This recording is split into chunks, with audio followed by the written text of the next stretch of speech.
Okay, we've just gone live. There's going to be people trickling in, so we're going to try and fill a couple of minutes here. So we were just talking about the wonders of bargain hunting in the city, and all of the wonderful places. We've been talking about our favourite charity shops today, and where to find designer things. I know you're getting married as well this year, Shelley. You're going to be doing a lot of bargain hunting. Oh yeah, if anyone knows any good wedding bargain hunting, throw it my way, honestly.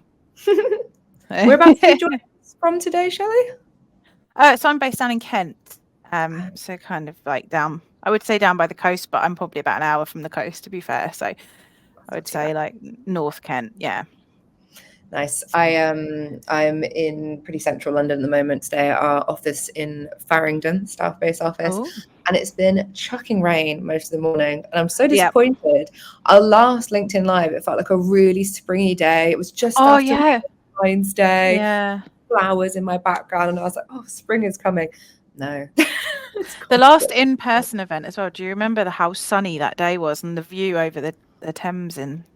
So beautiful. Yeah. So obviously we're here today doing Comms Club Live, which is our digital version of this. But last year we had a whole range of in-person Comms Club events, and this is the one that Shelley's talking about now, which was that the one in May, which was in the sea containers?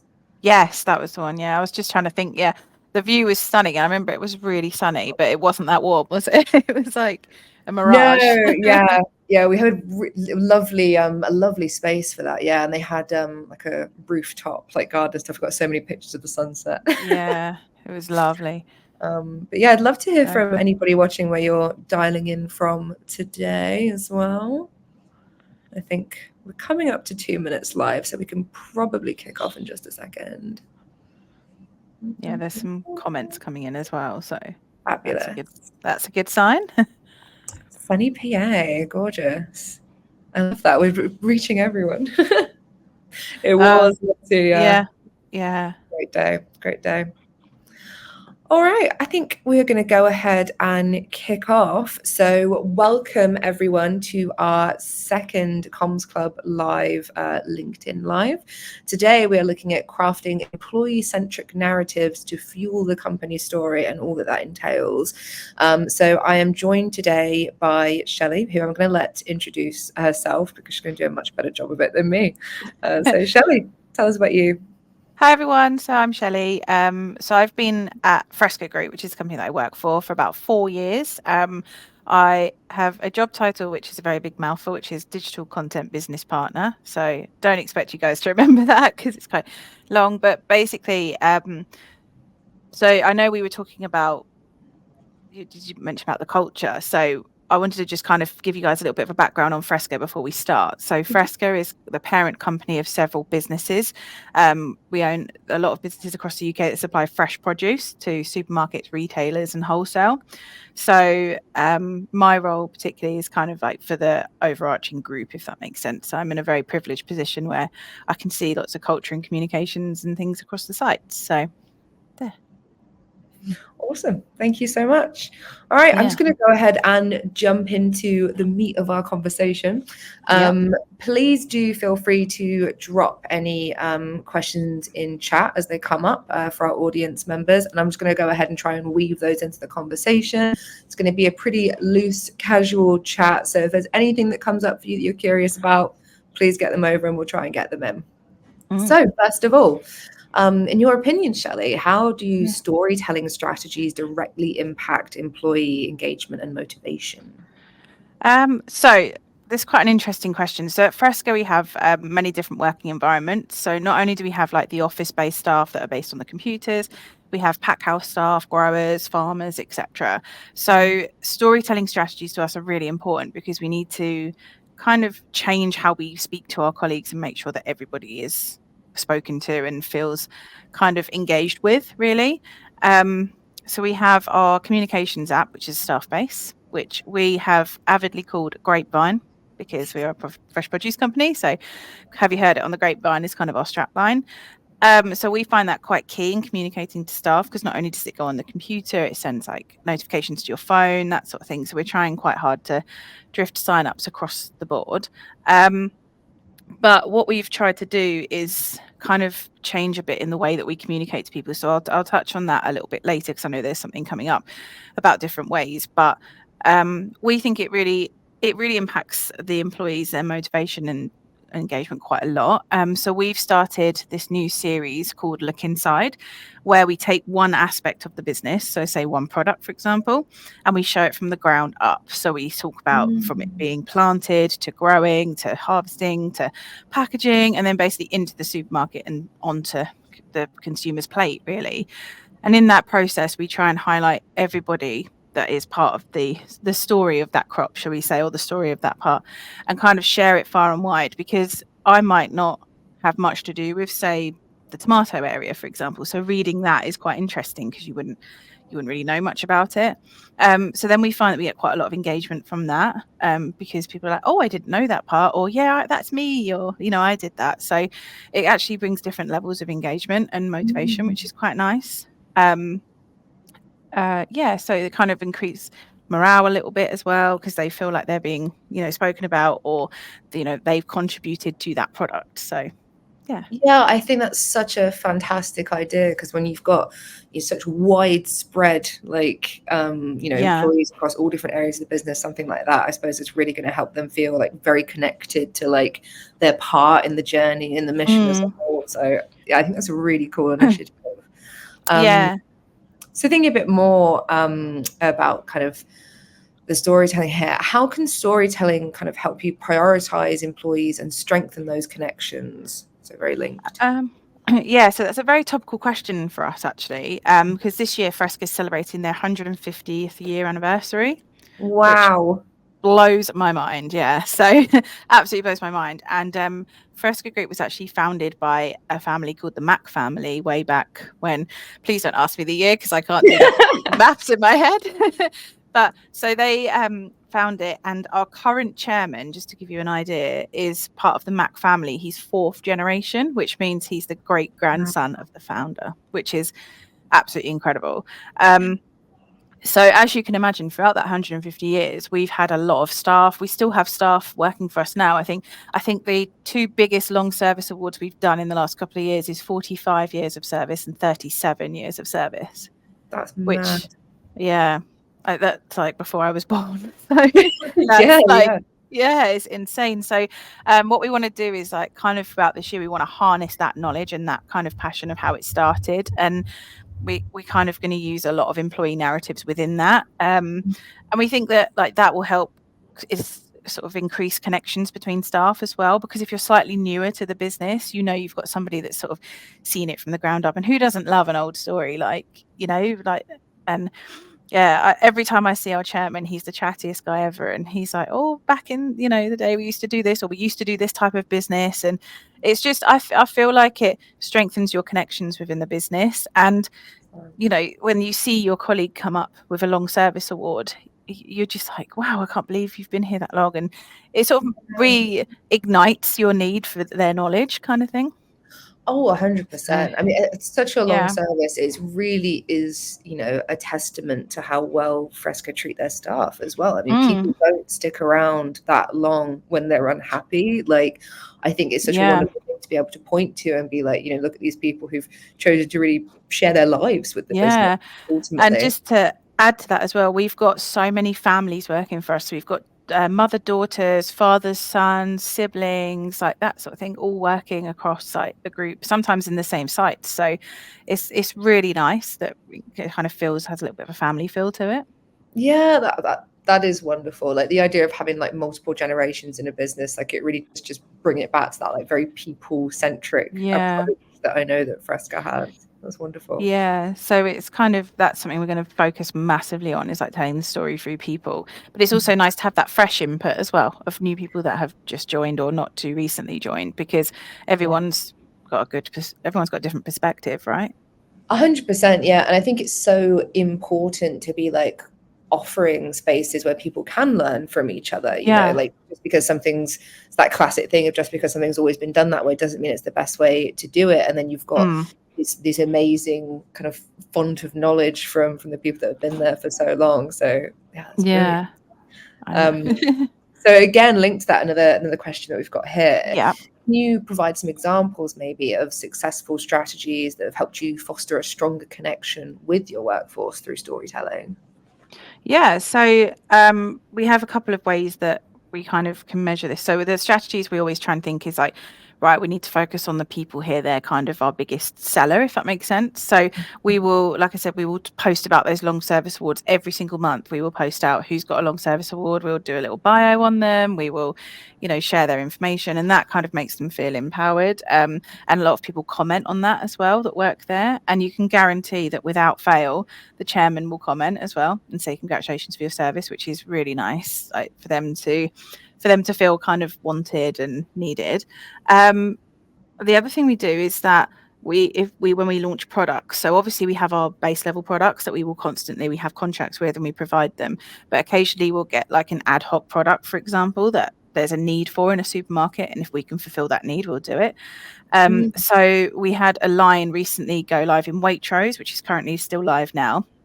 It's organic blackberries, which sounds quite interesting, but it was really nice, and they're still in Waitrose now. But we had to turn that around quite quickly, as in, you know, get the packaging and everything. And you think, oh, there's not much into it, but it's the blackberries, it's the packaging, it's the labeling, it's the packing of the products, it's shipping it out.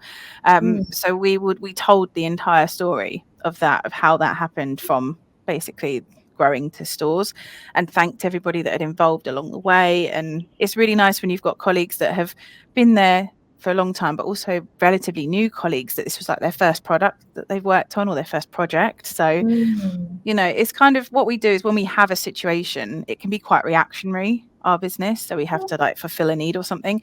So what we do is try and make the best of it. So what is the best way we can communicate this? What's the best way we can tell stories with this?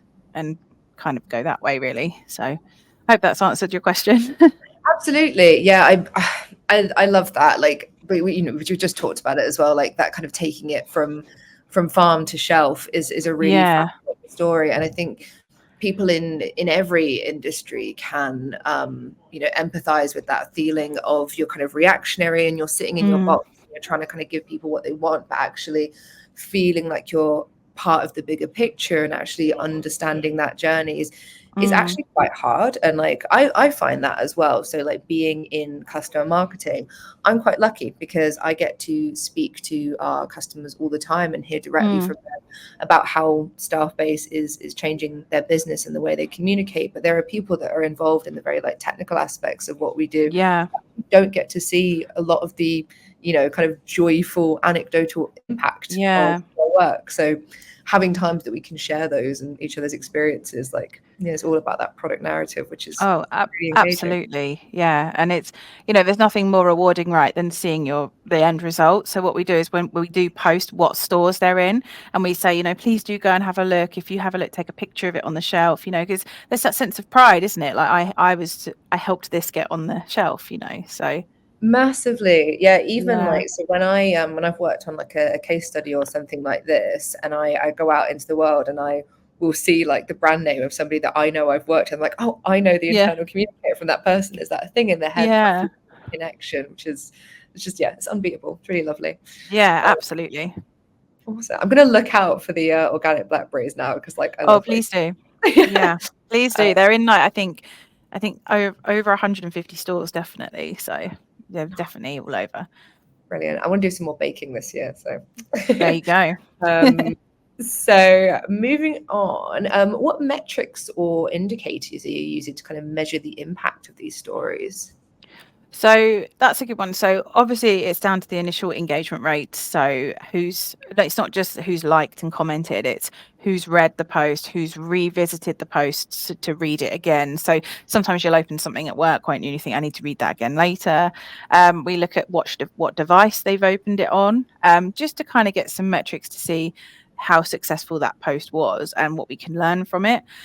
If we're really looking at trying to get some more indicators from our staff, as in who's engaged with these stories, we'll run like little competitions off the back of like these look insides. So we'll post this whole story about how something's done, and then we'll do a competition where we basically ask our employees, or our colleagues, I should say, to do something. So for example, we just had a pancake competition go where it was decorate your pancake. Bonus point if you used the blackberries, obviously, that went live.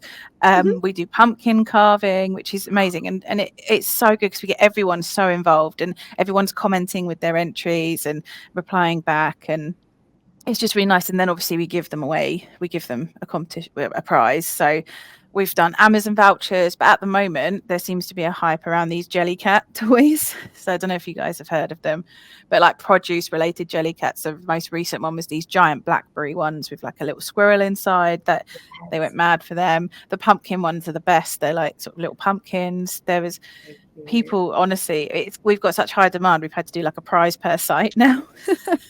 I love that. Yeah, I love the jelly. So I was at Kew Gardens on Tuesday and they had a huge selection of like all of the plants. I know exactly what you're talking about. They're gorgeous. But it's nice as well because they're on their desks. So it's like, you know, you're walking past and it's a conversation starter and stuff. But I would say we kind of look at what works and what doesn't. But we also speak to people on the ground as well. Like I'm lucky in my role, I tend to visit the sites quite regularly. So I'm like, you know, what did you see? Have you seen it? Or they'll say to me, I saw on Grapevine. And I'm like, well, you know, what do you like about it? So we get feedback in a lot of ways. 100%. Yeah, I think it's so important to not be relying on like one kind of metric or way of getting feedback for like full picture and actually how your comms are really connecting with employees. And I think it's all too easy to get very hung up on the numbers, but getting that like in-person feedback, you're going to hear a totally different perspective. Absolutely. But yeah, I know it is a challenge for a lot of people to kind of identify those metrics and actually figure out how their communications are performing. I suppose it's a lot of like the kind of analytics that you get through Staffbase that you're engaging with there.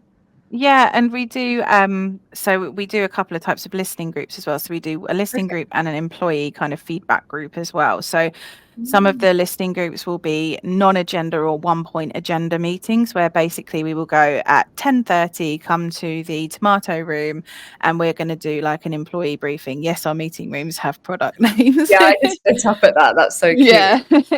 And it's basically, so it might have one point agenda. So for example, it might be diversity and inclusion or pride or something, or like Easter or something that's coming up. And then that encourages people to come and sort of feedback, give suggestions, make conversations about things, which is really fantastic. And then another type we do is like forum meetings. So each site will have a forum, and the SLT will someone from the SLT will be there. They'll present to you like the business sort of update, what's going on, the plans, etc.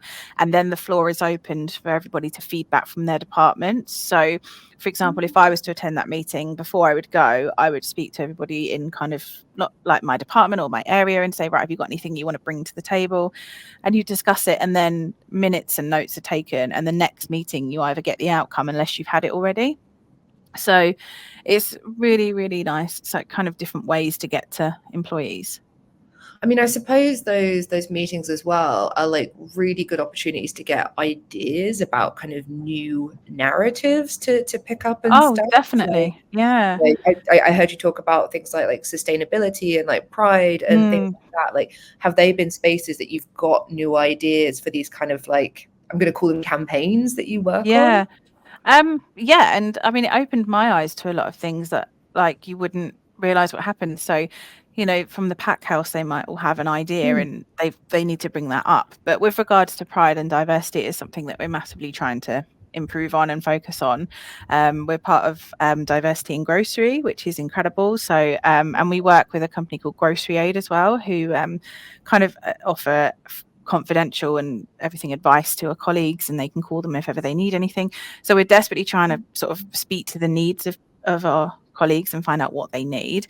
And with Pride, we've done some campaigns in the past where we've obviously changed our logos, but we know that that doesn't just mean changing your logo means you support Pride. Like we've interviewed colleagues of the LGBTQ plus of the variety, and they have given their thoughts and information on what they think, how working is with us, how open they want to be. And what feedback is really nice is that they've said they aren't as open as they should be, but they feel comfortable within their current colleagues and areas. So it's really nice to feel that they feel they can be open, which is lovely. So yeah, that's awesome. And I suppose like all of these like platforms are like giving them the space to tell their stories themselves, and it's like individuals like helping to facilitate that. But as you say, like you're not trying to like tell that story for them, and it's about finding that space. So yeah, awesome. And it's quite funny because you find like a generational move as well. So the slightly newer colleagues, the younger generation, are more happy to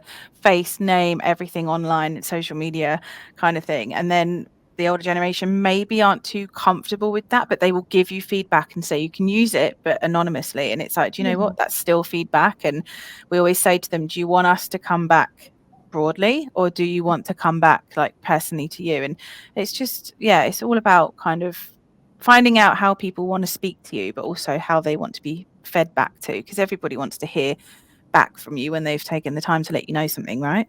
So absolutely, yeah. I think there's been a big shift in comms in general, of this kind of like one-to-many approach versus it being this like two-way conversation.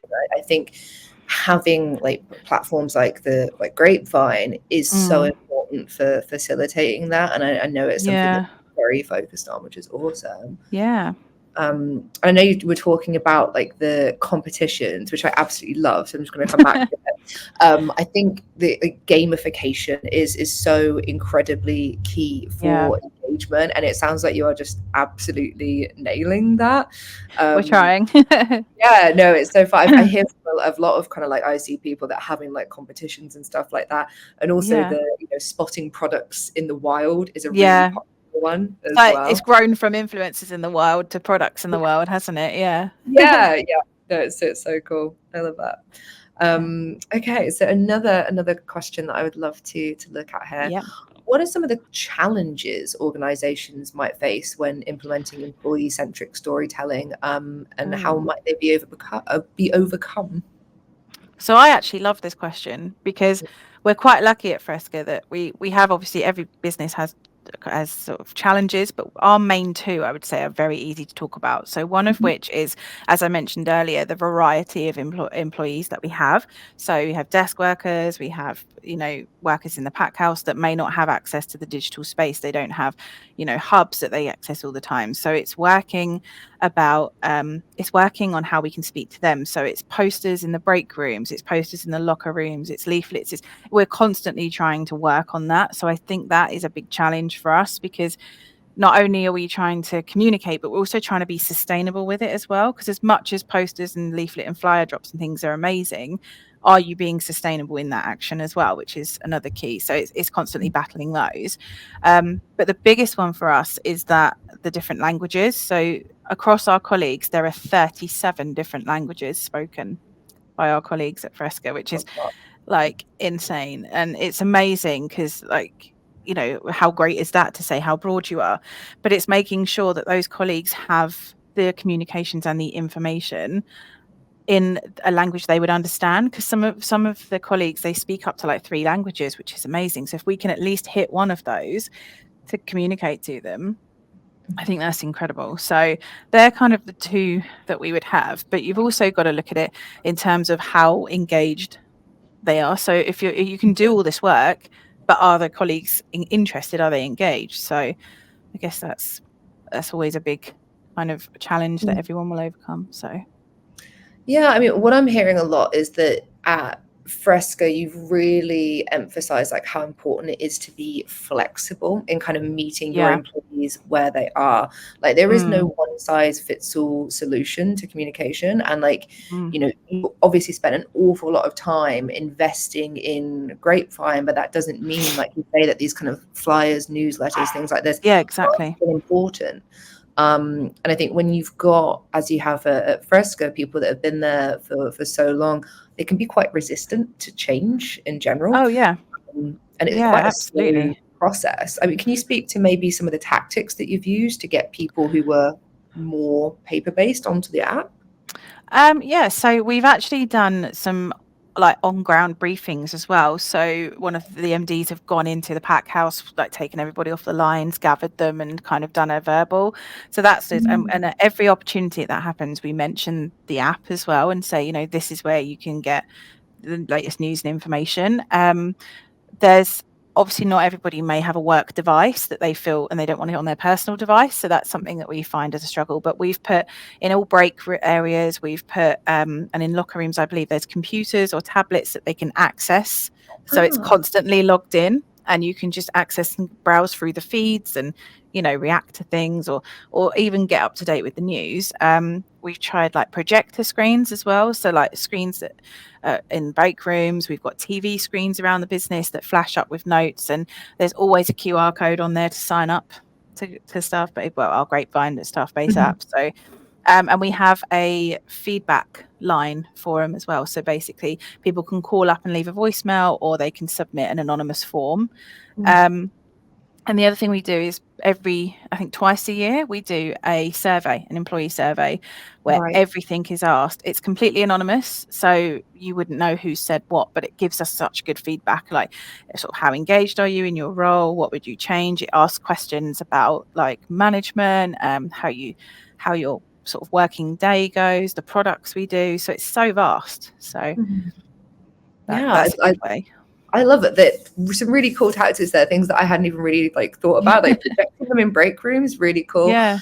Having those devices kind of accessible, like when they don't want to have them on their personal ones, awesome. And I think, it's important what you've done there and kind of striking the balance between it would be great to have the personal engagement data for every person, but ultimately what's really important is making sure they're getting the information. And I really feel like that's what you're emphasizing, which is awesome. We've got one last question that I think we've got time for that I'd love to put across. What kind of steps have you taken at Fresca to make sure that those organizational narratives are inclusive and representative of all your employees' experiences and viewpoints? Because you've got so many people. Yeah. I would say this is constantly a work in progress because, you can't just hold one and the situation be resolved. You've got to have them constantly. So as I said before, we do the listening groups, we do the forum meetings. We have a lot of avenues that colleagues can contact to speak. But I would say what we do is we try and follow through on what's promised. So we have a whole campaign called You Said We Did, which is feedback so it'll be from the surveys, it'll be from the meetings. So we have some that are quick wins. So I'll give an example. In one of the meetings, someone commented on the overalls worn in the pack house and, were they going to be updated soon? Were they going to be with branding and things like that? And that was a really quick win because the management could say, do you know what, this is in hand. We actually need a bit of feedback on what to do. So it then engaged the employees to give their feedback on something that they wear every single day. So it's quite nice in that respect. But I would say we're still learning and we're still working on it. So I couldn't give a straight answer and exactly this is what we do and how successful it's been. We're just trying different things and trying to basically empower every single colleague to feel that if they attend these meetings and they take the time to feedback, that we're actually listening and we try and communicate that backwards, which I think is the biggest step. Yeah, I think having the evidence of how you're actually engaging with suggestions and stuff is so important for building trust in you as an employer. And I think these days, just with all kind of consumers, and if we kind of equate an employer with a consumer here, people are incredibly intelligent and things are quite transparent when it's not authentic and empathetic and real. Exactly. And I think focusing on these very human narratives and storytelling helps create that sense of that empathy and trust and stuff, which is all building into this as just being a wonderful place to work. We're very happy. Absolutely. And it's tone of voice as well. Obviously, a lot of people's English is their second language, but we've learned that the more softer approach, general sort of chit chat kind of tone of voice. I mean, you have to juggle it with professionalism and business. So when there's obviously business communications that need to go out, yes, they need to be formal because it might be an announcement, but are we speaking to them on their level? And every single time we post something, it's please get in touch. If you don't want to get in touch publicly, this is how you can get in touch anonymously, because naturally you're going to communicate something and they're going to have questions. it's how you kind of make them feel open enough to feedback on that. So yeah, I love that. Thank you so much. It's coming up to the end of our time, so I want to finish by saying big thank you to you, Shelley, for coming to join us today. It's been such a wonderful conversation. And to everybody watching, I would love to invite you to please follow us on our Staffbase LinkedIn so you can keep up with all of the awesome things that we're bringing out. We do have another Comms Club Live happening, a special one happening next week on Friday, March 8th, for International Women's Day. My colleague Kelly has just very helpfully posted the link in our comment section, so please do have a look at that and sign up. And feel free to visit us at the Staffbase website as well. We've got tons of awesome resources and other customer stories that you can hear about, and we'd be very happy to take the conversation further as well. So once again, thank you, Shelley, and thank you everyone for joining us. Thank you to you guys, Lauren and Staffbase. Thank you. Absolute pleasure.